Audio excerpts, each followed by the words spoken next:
Ζήτησε νερό.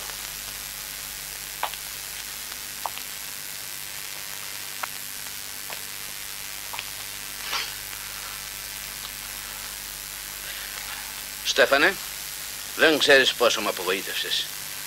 Περιμένω τουλάχιστον μια εξήγηση. Δεν υπάρχει.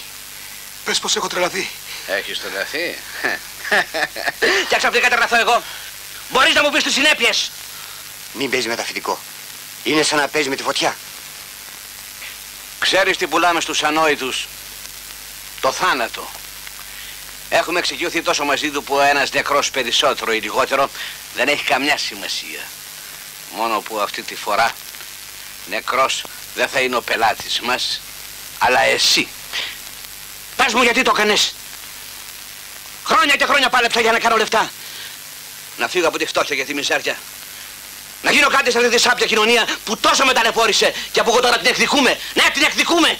Μισώ τους έντιμους και όλους αυτούς που πάνε να με γυρίσουν πίσω. Θα μου το πληρώσεις.